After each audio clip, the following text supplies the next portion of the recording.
Rameshwar tutorial में आप लोगों का स्वागत है। Good morning to all of you.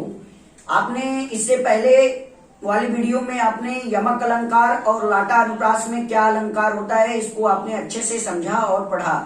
अब चलिए इसके आगे हम लोग श्लेष अलंकार को देखते हैं कि श्लेष अलंकार की परिभाषा क्या होती है, श्लेष अलंकार किसे कहते हैं। तो सबसे पहले हम ये देखते हैं कि ये जो श्लेष अलंकार में एक शब्द है श्लेष। श्लेष जो शब्द है वो हिंदी के श्लिष्ट शब्द से मिलकर के बना हुआ है, यानी श्लेष जो है श्लिष्ट शब्द से मिलकर के बना होता है और श्लिष्ट का मतलब होता है चिपका हुआ।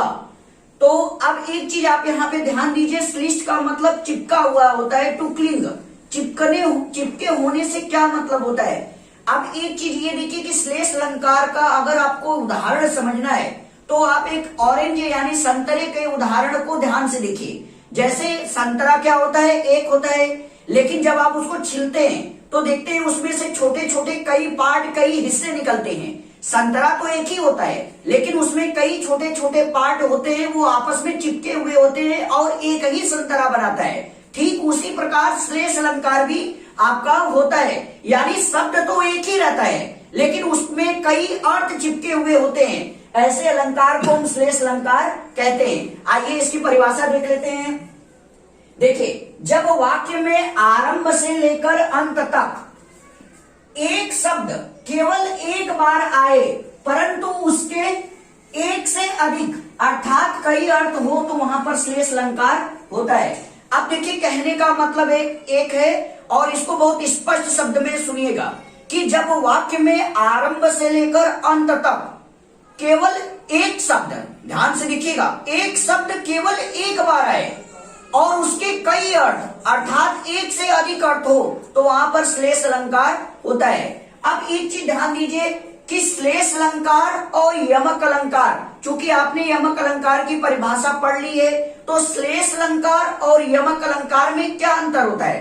आपने यमक अलंकार की परिभाषा में पढ़ा है कि जब वाक्य में आरंभ से लेकर अंत तक एक शब्द कई बार अर्थात एक से अधिक बार आए परंतु सब जगह उसका अर्थ अलग अलग हो तो वहां यमक अलंकार होता है। लेकिन श्लेष अलंकार में क्या होता है, एक शब्द केवल एक बार आएगा और उसके कई अर्थ होंगे तो वहां पर श्लेष अलंकार होता है। आपने लाटा अनुप्रास अलंकार भी पढ़ा है कि लाटा अनुप्रास अलंकार में क्या होता है कि जब वाक्य में आरंभ से लेकर अंत तक एक शब्द कई बार आए अर्थात एक से अधिक बार आए परंतु सब जगह उसका अर्थ समान हो तो वहां पर लाटा अनुप्रास अलंकार होता है। तो आप यमक अलंकार, लाटा अनुप्रास, श्लेष अलंकार, ये तीनों की परिभाषा को बहुत गौर से, बहुत ध्यान से पढ़िएगा और ध्यान से समझिएगा क्योंकि तीनों में बस मामूली अंतर ही होता है।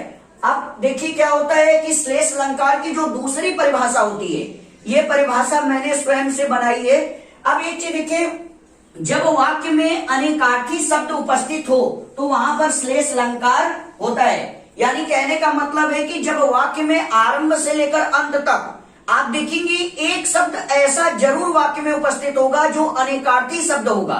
अनेकार्थी शब्द का मतलब क्या होता है कि वह शब्द जिसके एक से अधिक अर्थ होते हैं अर्थात कई अर्थ होते हैं उसे अनेकार्थी शब्द कहते हैं। तो आप देखेंगे कि श्लेष अलंकार के जितने भी उदाहरण होते हैं आप उसमें एक चीज बहुत ध्यान से देखेंगे कि वाक्य में कोई न कोई ऐसा शब्द अवश्य उपस्थित होगा जो अनेकार्थी होगा, यानी उसके कई अर्थ होंगे। तो श्लेष अलंकार का एक विशेषता ये भी होता है, एक परिभाषा ये भी होता है कि वाक्य में जरूर एक अनेकार्थी शब्द अवश्य रहेगा। तो आप इसका स्क्रीनशॉट ले लीजिए।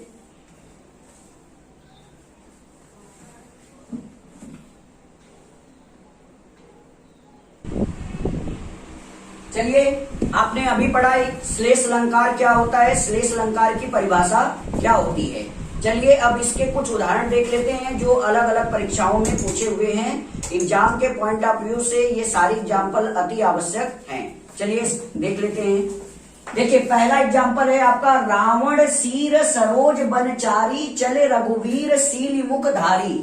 अब इस वाक्य में देखिए आप आरंभ से लेकर के अंत तक आप एक चीज नोटिस करिए, यहां पर देखिए कि एक शब्द ऐसा है जो अनेकार्थी शब्द है। इसमें देखिए सीलीमुख, ये अनेकार्थी शब्द है। आपने पर्यायवाची का चैप्टर जो है अगर पढ़ा होगा पर्यायवाची का चैप्टर, तो सीलिमुख जो शब्द होता है वो अनेकार्थी शब्द होता है और पर्यायवाची शब्द भी होता है। यानी कहने का मतलब है कि सीलिमुख जो होता है उसके दो अर्थ होते हैं। सीलिमुख का एक अर्थ होता है भौरा, जिसको भ्रमर कहते हैं, और दूसरा अर्थ होता है बाण। तो कहने का मतलब है कि सीलिमुख जो है अनेकार्थी शब्द भी है, पर्यायवाची शब्द भी है। यानी सीलिमुख के दो अर्थ होते हैं, एक होता है भौरा, दूसरा होता है बाण। तो कहने का मतलब ये है कि ये जो वाक्य है ये कब का है? जब सीता माता का हरण रावण करके चला जाता है, तो भगवान राम और लक्ष्मण वन में खोजते खोजते चारों ओर घूमते रहते हैं, लेकिन सीता माता का कहीं पता नहीं चलता है। तो उस दौरान भगवान राम जो है वो सीलिमुख यानी भौरा, आपने देखा होगा भौरा जो होता है वो गुनगुनाते हुए चलता है, आवाज करते हुए चलता है, गुर्राते हुए चलता है। तो भगवान राम ने जब देखा कि सीता माता कहीं पर नहीं मिली, तो वो गुस्से में आकर के जो है क्रोध में भर आए, और क्रोध में भर आकर के जो है भौरों की तरह गुर्राने लगे। अब इसके बाद देखिए उनका क्रोध इतना ज्यादा बढ़ गया कि सीलिमुख यानी उन्होंने धनुष बाण उठा लिया। तो कहने का मतलब है कि सीलिमुख अनेकार्थी शब्द है, इसके दो अर्थ होते हैं, एक होता है भौरा, दूसरा होता है बाण। तो भगवान राम जब माता सीता को वन में नहीं देखे, तो वो भौरे के समान गुर्राने लगे, क्रोध करने लगे, और क्रोध में आके उन्होंने धनुष बाण उठा लिया। तो ये जो वाक्य है आपका, ये श्लेष अलंकार का उदाहरण है। अब चलिए दूसरा उदाहरण देख लेते हैं, जो कि अलग अलग परीक्षाओं में पूछा है। यूपीएसआई, यूपीपी में ये क्वेश्चन कई बार पूछा है। अब देखिए वाक्य में आरंभ से लेकर अंत तक आप देख रहे हैं कि यहाँ पर एक शब्द है पट, जो कि अनेकार्थी शब्द है, यानी एक से अधिक अर्थ इसके होते हैं। अब देखिए पट शब्द आपने पर्यायवाची में भी पढ़ा होगा कि पट का अर्थ होता है दरवाजा, अब पट का अर्थ होता है वस्त्र यानी कपड़ा। तो अब एक चीज देखिए, पट का एक अर्थ तो वस्त्र है, कपड़ा, और दूसरा अर्थ है दरवाजा यानी किवाड़। तो कहने का मतलब है कि कोई मंगन है यानी भिखारी है, जो किसी घर में भीख मांगने के लिए गया, तो उसने देखा कि कोई औरत थी जो क्या थी कि जैसे ही भिखारी को उसने देखा तो दरवाजा बंद कर दिया, यानी पट माने दरवाजा को बंद कर दिया। लेकिन वही औरत जब किसी अन्य भिखारी को देखती है तो क्या करती है कि उसको कपड़े का दान करती है। तो यहाँ पे पट शब्द जो है अनेकार्थी शब्द है, लेकिन इसके एक से अधिक अर्थ है। एक बार वो कपड़ा देती है और एक बार दरवाजे को बंद कर लेती है। तो इसका मतलब कि पट अनेकार्थी शब्द है। और आपको मैंने अभी श्लेष अलंकार की परिभाषा में बताया है कि जब वाक्य में अनेकार्थी शब्द का इस्तेमाल हो तो वहां पर आपका श्लेष अलंकार होता है। तो इसलिए ये एग्जाम्पल भी आपका श्लेष अलंकार का उदाहरण है। चलिए इसके आगे अन्य उदाहरण देख लेते हैं, तब तक आप इसका स्क्रीनशॉट ले लीजिए।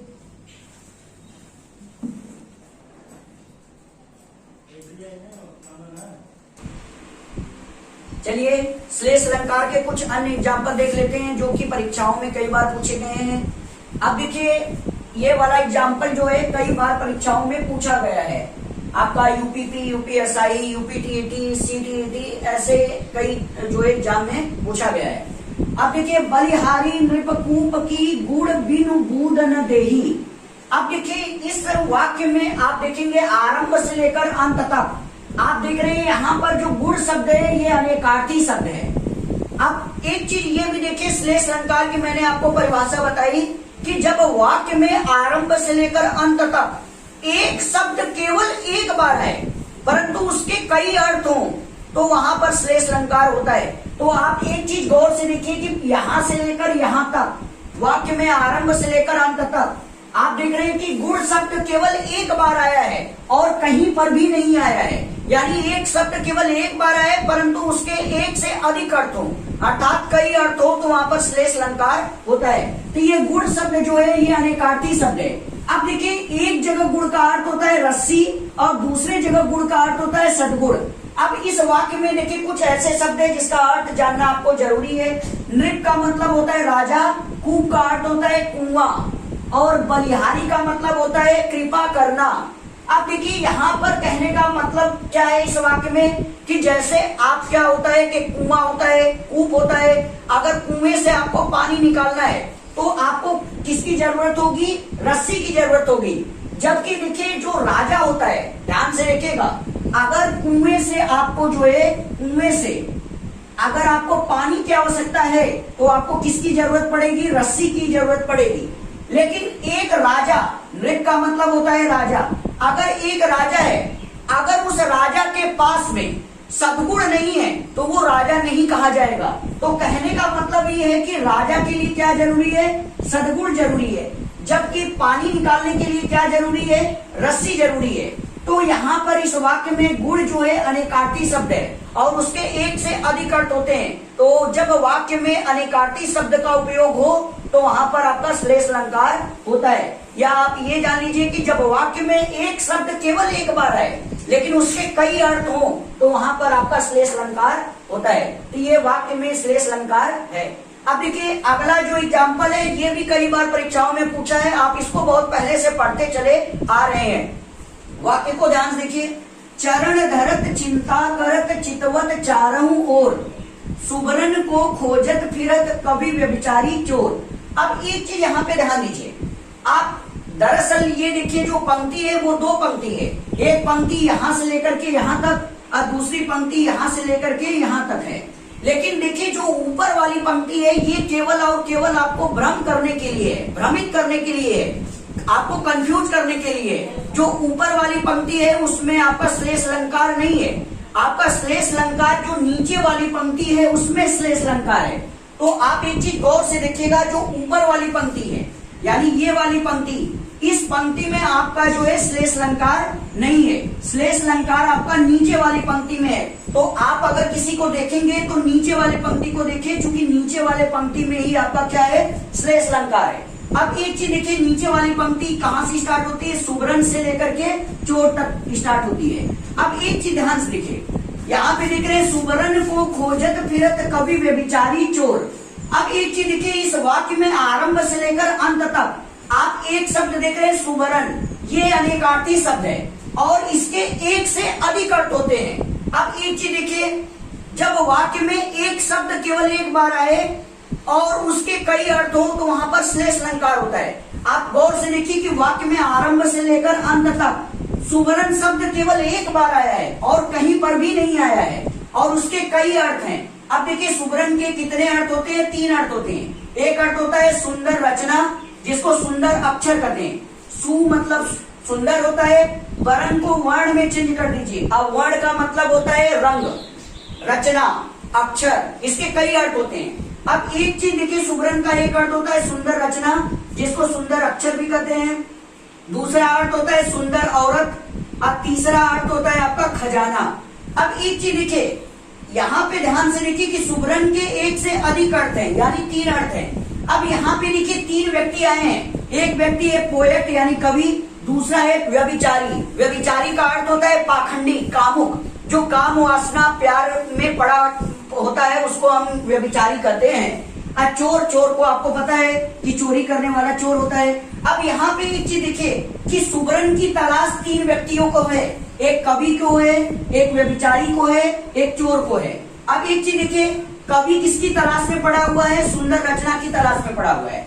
जबकि आप देखेंगे व्यभिचारी किसकी तलाश में पड़ा हुआ है? सुंदर औरत के चक्कर में पड़ा हुआ है। और चोर किसके चक्कर में पड़ा हुआ है? कि कहीं से भी हमें खजाना मिल जाए और उसको चुरा करके 9 2 11 हो जाए। यानी 3 व्यक्ति हैं और तीनों व्यक्ति अलग अलग जो है चक्कर में पड़े हुए हैं। जो कवि है वो सुंदर रचना के चक्कर में पड़ा हुआ है कि कहीं से भी सुंदर अक्षर मिल जाए ताकि हमारी एक अच्छी रचना बन जाए। अब पाखंडी जो है, व्यभिचारी जो है, वो सुंदर लड़की के चक्कर में पड़ा हुआ है कि कहीं से भी सुंदर लड़की, सुंदर महिला उसको दिख जाए। और चोर जो है वो खजाना के चक्कर में पड़ा हुआ है कि कहीं से धन दौलत लूटने वाला सामान हमें मिल जाए। अब एक चीज देखिए, इस वाक्य में सुबरन अनेकार्थी शब्द है और जिसमें अनेकार्थी शब्द का इस्तेमाल होता है वह वाक्य श्लेष अलंकार होता है। तो इस वाक्य में भी आपका श्लेष अलंकार है। आप इसका स्क्रीनशॉट ले लीजिए।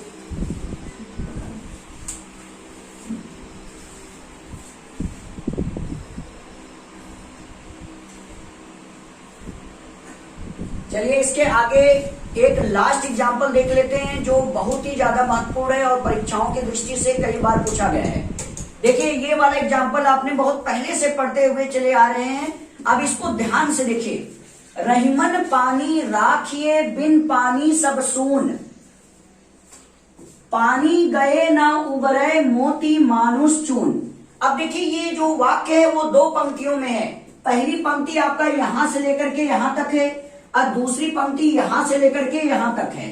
अब इस वाक्य को ध्यान से देखिए। इस वाक्य में केवल आपको कंफ्यूज करने के लिए, आपको भ्रमित करने के लिए आपको दो पंक्ति यहाँ पे दिया गया है, ताकि आप इसको जो है यमक अलंकार मान बैठे या लाटा अनुप्रास अलंकार मान बैठे। लेकिन इस वाक्य में आपका श्लेष अलंकार है। अब देखिए, आप गौर से देखिए इस वाक्य को यहां से लेकर के यहां तक, वाक्य को ध्यान से देखिए। आप देख रहे हैं कि पानी शब्द कितनी बार आया है। देखिए यहां पर और इसके बाद यहां पर। देखिए पानी शब्द जो है कुल कितनी बार आया है? 3 बार आया है। 1 बार, 2 बार, 3 बार। तो एक चीज आप गौर से देखिए, आपने यमक अलंकार की परिभाषा क्या पढ़ी थी कि जब वाक्य में आरंभ से लेकर अंत तक एक ही शब्द कई बार आए परंतु सब जगह उसका अर्थ क्या हो? अलग अलग हो, तो वहां पर यमक अलंकार होता है। लाटानुप्रास अलंकार की क्या परिभाषा पढ़े थे कि जब वाक्य में आरंभ से लेकर अंत तक एक ही शब्द कई बार आए परंतु सब जगह उसका अर्थ समान हो, तो वहां पर लाटानुप्रास अलंकार होता है। तो आप एक चीज गौर करिए कि देख रहे हैं पानी शब्द कितनी बार आया है? 3 बार आया है। तो इसको देख करके आपको विचार आएगा या तो ये लाटानुप्रास अलंकार होगा या तो यमक अलंकार होगा। लेकिन एक चीज आप गौर से देखिए, ये न तो लाटानुप्रास अलंकार है न तो यमक अलंकार है, ये श्लेष अलंकार का एग्जाम्पल है। अब देखिए क्यों, ऊपर वाली जो पंक्ति है ये केवल आपको भ्रमित करने के लिए दी गई है। दरअसल नीचे वाली जो पंक्ति है उसी पंक्ति में श्लेष अलंकार है। ऊपर वाली पंक्ति केवल भ्रमित करने के लिए है। तो याद रखिए कि ऊपर वाली पंक्ति को हमें हटाना होगा, क्योंकि इसमें जो है आपका जो है न तो लाटानुप्रास अलंकार है न तो जो है आपका यमक अलंकार है, इसमें श्लेष अलंकार है। तो ऊपर वाली पंक्ति को हमें हटाना होगा, केवल नीचे वाली पंक्ति को ध्यान देना होगा। अब नीचे वाली पंक्ति में देखिए, पानी गए ना उबरे मोती मानुष चून। अब एक चीज देखिए, यहाँ पे पानी शब्द ये अनेकार्थी शब्द है और आपने पढ़ा है कि जब वाक्य में अनेकार्थी शब्द का उपयोग होता है तो वहां श्लेष अलंकार होता है। अब देखिए इस पानी जो अनेकार्थी शब्द है इसके कई अर्थ होते हैं, यानी एक से अधिक अर्थ होते हैं। अब देखिए पानी के कितने अर्थ यहाँ पे? एक अर्थ है चमक, दूसरी अर्थ है इज्जत यानी प्रतिष्ठा, और तीसरा अर्थ है चूना या आटा। अब एक चीज देखिए यहाँ पे, इसका अर्थ समझिए, यहां से लेकर यहां तक इसका अर्थ क्या होता है। पानी गए ना का मतलब होता है नहीं, उबरे का मतलब होता है दिखाई देना। अब एक चीज यहाँ पे आप ध्यान दीजिए कि जो मोती होती है, इस मोती को किसकी आवश्यकता होती है? चमक की आवश्यकता होती है। तो आपने देखा है कि मोती में चमक होती है, तो यहाँ मोती में चमक होती है। जबकि आपने देखा होगा कि मनुष्य के लिए सबसे बड़ी चीज क्या होती है? वो उसकी प्रतिष्ठा, उसका इज्जत, उसका सम्मान होता है। तो यहाँ पे मनुष्य किससे जुड़ा हुआ है? इज्जत यानी प्रतिष्ठा से जुड़ा हुआ है। और चून का मतलब होता है चूना, जो पुताई वाला चूना होता है। और चून का एक अर्थ आटा भी होता है। तो आपने देखा होगा कि जो आटा होता है उसको सानने के लिए पानी की आवश्यकता होती है, जल की आवश्यकता होती है। तो अब यहाँ पे जो चून है उसको किसकी जरूरत है? पानी की आवश्यकता है, यानी चून का अर्थ होता है आटा या चूना। तो आपने देखा है कि यहाँ पे पानी जो शब्द है वो 3 शब्दों से जुड़ा हुआ है, मोती से, मानुष से और चून से। तो यहाँ पे देखिए कि मोती में क्या होती है? चमक होती है, तो यहाँ पे पानी का अर्थ चमक होगा। मनुष्य को क्या आवश्यकता होती है? इज्जत, सम्मान, प्रतिष्ठा की आवश्यकता होती है, तो यहाँ पे पानी का अर्थ प्रतिष्ठा या इज्जत से है। चूना यानी आटा को किसकी आवश्यकता होती है? पानी की ही आवश्यकता होती है। तो हमें यहाँ पे देखना है कि ये पानी जो है अनेकार्थी शब्द है, उसके एक से अधिक अर्थ होते हैं। तो इस वाक्य में भी आप देख रहे हैं कि कौन सा अलंकार है? श्लेष अलंकार है। क्यों? क्योंकि पानी जो शब्द है वो एक ही बार आया है, लेकिन उसके एक से अधिक अर्थ हैं। तो इसलिए इस वाक्य में आपका क्या है? श्लेष अलंकार है। इसको स्क्रीनशॉट ले लीजिए।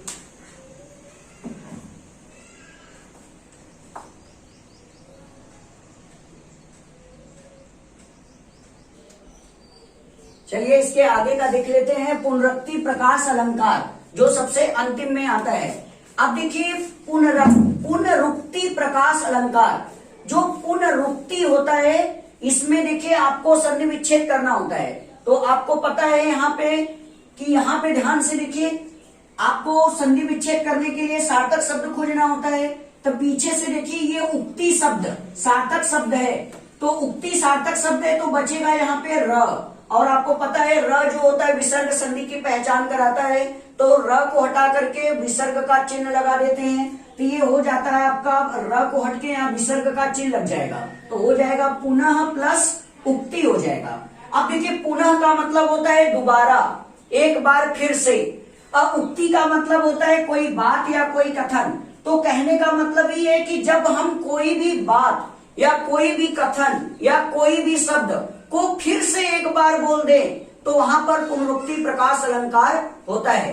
अब इसकी परिभाषा को देखिए कि जब व्यक्ति के मुंह से अचानक कोई शब्द संयोगवश दो बार या उससे अधिक बार बोल दिया जाए तो वहां पर पुनरुक्ति प्रकाश अलंकार होता है। अब एक चीज देखिए क्या होता है कि समाज में हमारे कुछ शब्द ऐसे होते हैं जो कि मुंह से अचानक किसी भी व्यक्ति के बोलते वक्त मुंह से अचानक दो बार निकल जाता है, संयोगवश निकल जाता है, तो वहां पर पुनरुक्ति प्रकाश अलंकार होता है। जैसे आप कल्पना करिए आप बाहर जा रहे हैं और एक व्यक्ति आपसे मिला तो आप सीधे बोल देते कि राम राम भैया, तब वो भी आपको कहता है राम राम भैया। अब एक चीज देखिए यहाँ पर राम शब्द क्या होता है, अचानक मुंह से एक बार की अपेक्षा दो बार बोला गया, वो संयोगवश अचानक मुंह से निकल जाता है। ठीक उसी प्रकार आपसे कोई आदमी बाहर मिलता है या कोई लड़की या कोई औरत मिलता है तो आप देखते हैं कि आपके मुंह से निकल जाता है राधे राधे भैया। तो अब एक चीज देखिए आप चाहें तो वहां राधे नहीं बोलते, राधे राधे, अचानक ही एक शब्द संयोगवश दो बार निकल जाता है। तो याद रखिए जब भी व्यक्ति के मुंह से कोई भी शब्द कोई भी कथन या कोई भी बात संयोगवश अचानक दो बार या उससे अधिक बार निकल जाए तो वहां पर पुनरुक्ति प्रकाश अलंकार होता है। जैसे देखिए आप कहते हैं राम राम भैया, राधे राधे भैया, आप कहते हैं शुभ शुभ बोलो, और इसके बाद कहते हैं शिव शिव बोलो, फिर कहते हैं जन्म जन्म। अब देखिए ये सारे जो शब्द है अचानक मुंह से बोलते वक्त दो बार निकल जाते हैं, तो वहां पर आपका क्या होता है, पुनरुक्ति प्रकाश अलंकार होता है। अब एक चीज देखिए मैंने कुछ एग्जाम्पल यहाँ पे लिखे हैं, जैसे आप कहते हैं राधे राधे बोलो भाई। अब यहाँ पे देखिए क्या है, राधे शब्द मुंह से अचानक संयोगवश दो बार निकल गया, तो इसका मतलब कि जब कोई भी एक शब्द अचानक संयोगवश दो या दो से अधिक बार निकल जाए तो वहां पुनरुक्ति प्रकाश अलंकार होता है। अब देखिए दूसरा एग्जाम्पल है, राम राम सब कहे पर दशरथ कहे ना कोई। आप देखिए मंत्र पढ़ते कहते हैं राम राम राम राम राम करते चले जाते हैं, तो आप देखते हैं संयोगवश आपके मुंह से एक ही शब्द कई बार निकलता चला जाता है, तो वहां पर पुनरुक्ति प्रकाश अलंकार होता है। अब तीसरा एग्जाम्पल देखिए जो फिल्मी गाना है, जैसे जन्म जन्म का साथ है तुम्हारा हमारा। अब यहाँ पे देखिए जो जन्म शब्द है वो अचानक गाते समय दो बार निकल जाता है, तो इसका मतलब एक ही शब्द जब बोलते वक्त संयोगवश दो बार या इससे अधिक बार निकल जाए तो वहां पर आपका पुनरुक्ति प्रकाश अलंकार होता है। तो आप इसका स्क्रीनशॉट ले लीजिए।